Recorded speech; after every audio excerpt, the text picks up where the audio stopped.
everybody.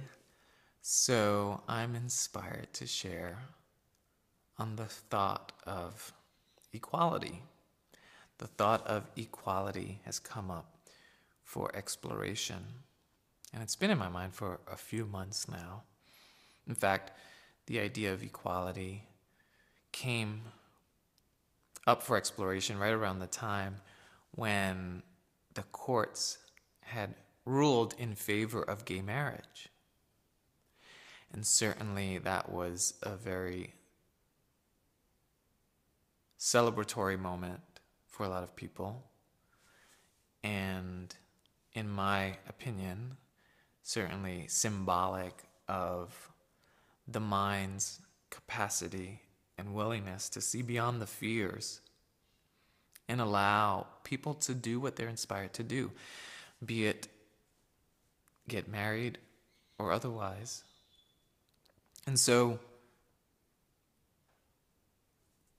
this idea of equality has come up for exploration because during this time period, I also heard someone say something to the effect of, oh, finally, we are equal, or finally, we are closer to finding equality. But equality cannot be found in form. There's nothing in the world that will ensure or give us a sense and feeling of equality. No policy or no behavior is going to make that happen.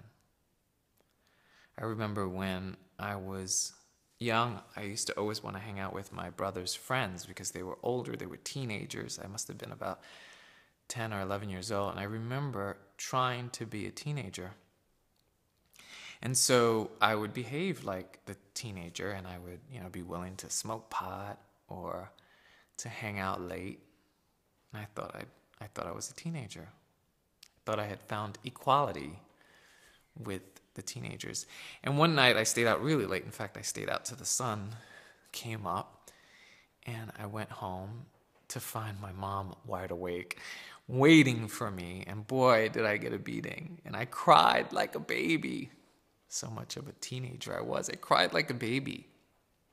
I was trying to be a teenager by pretending, and that didn't work. I know there was a time where I felt like I wanted to be taller. I'm 5'7", and so I would put things in my shoe. I would do what I can to gain a couple of inches, but it wasn't working. A Course in Miracles says, failure is about you when you search or seek for goals you cannot achieve. And so the search for equality in the world is a goal that cannot be achieved because the problem isn't in the world. The problem is misidentification. The problem is we believe ourselves to be separate from the whole. We believe ourselves to be individuals.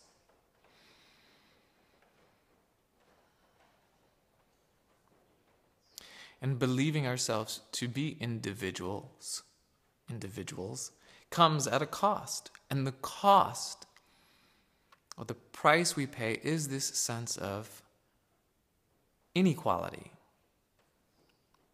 Unworthiness. That comes with this idea of separation.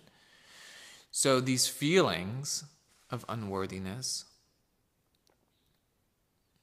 and a sense of inequality, or whenever we're feeling like we're being mistreated, the cause is not outside. The cause is at the mind level. The cause of it is in the belief that we're separate from Source, that we're separate from God. And it's all part of a thought system for which maintains this experience of separation. The thought system's purpose is to maintain this sense of separation. And so we are misled to believe that these feelings of unfairness, these feelings of unworthiness are caused by external circumstances. And so we look to the world to fix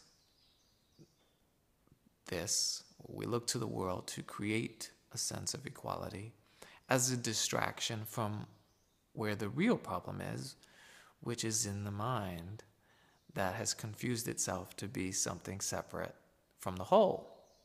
And if we think we're separate from the whole, then we will inevitably feel like something's missing because we've assumed an identity for which is not true. We've assumed something that's false.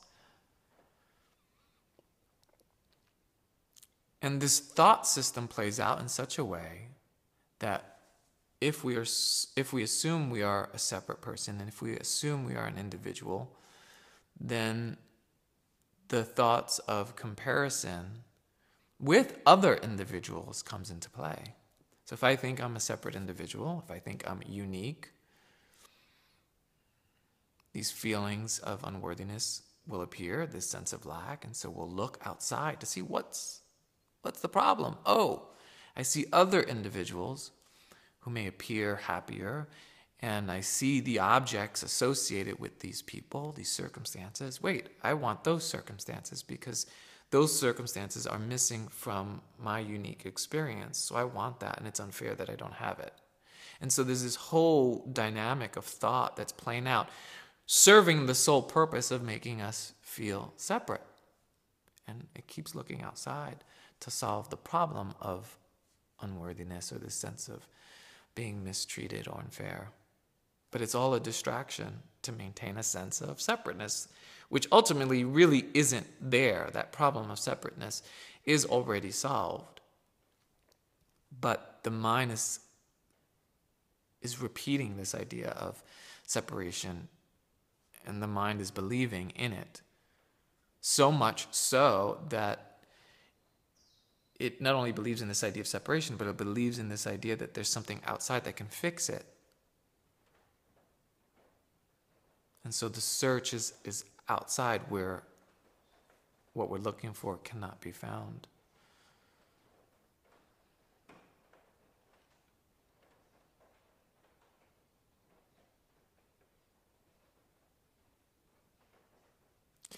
And in this process of searching for outside, there's also this sense of we've ascribed magical meaning or magical powers to circumstance and things of the world. You know, there's meaning behind getting married. And so it becomes important, there's meaning behind the paper. But when we're really honest and look at it, we recognize that the meaning is only the meaning we put on it, which, of course, one of the earlier lessons of A Course in Miracles is I give everything all the meaning it has for me.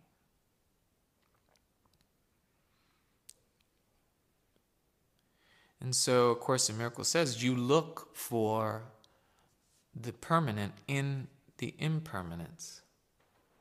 You look for love where it cannot be found, for safety in the midst of danger, for immortality in the dream of death. The worldly dream, the belief in the individual, is a dream of death because the individual will die.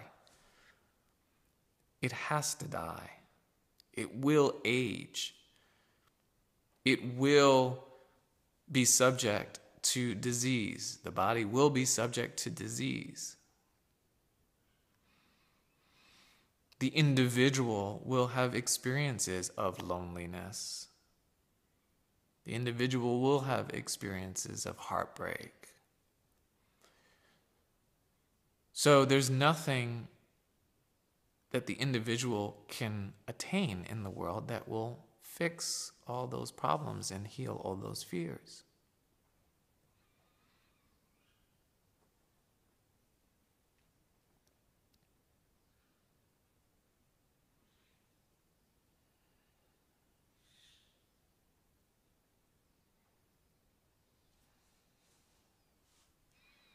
This world is a world of contradictions and inconsistencies. And to seek to fulfill our goals which is really a goal of peace, to seek for that in terms of the world's setup,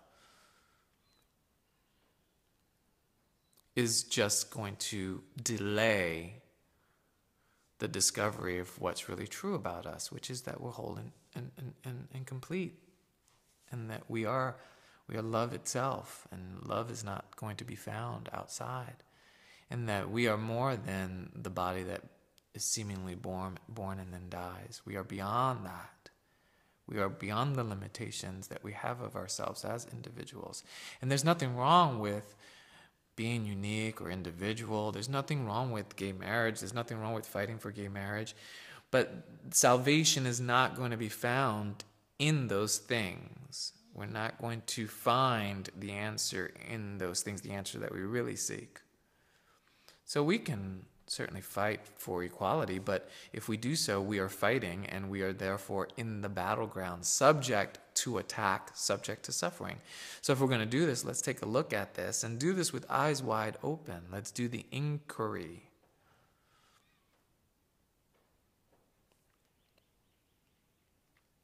And the beautiful thing about the search, even though the search is typically a search to a solution in the world, the good thing about it is that there's an aspect of us, or part of us, that recognizes that there is something more and that there is another way.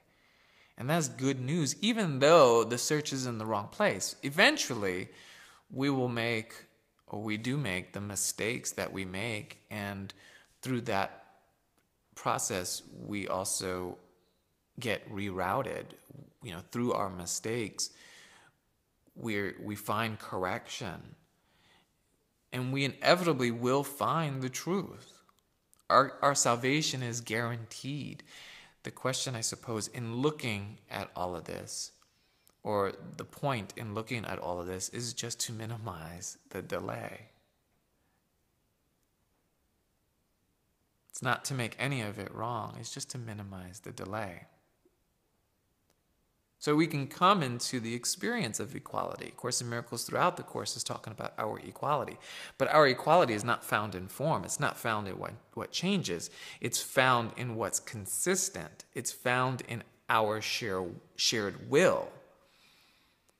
We demonstrate that in joint decisions. We demonstrate that in a joint purpose for peace, for awakening, in love.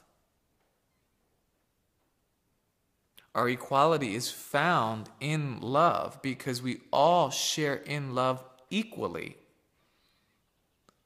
And we share in God's will, which is love. And we cannot change that.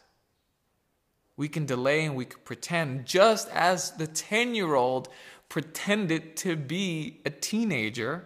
We can pretend, but we cannot change the truth of what we are, which is love. Equal in every way, in all ways.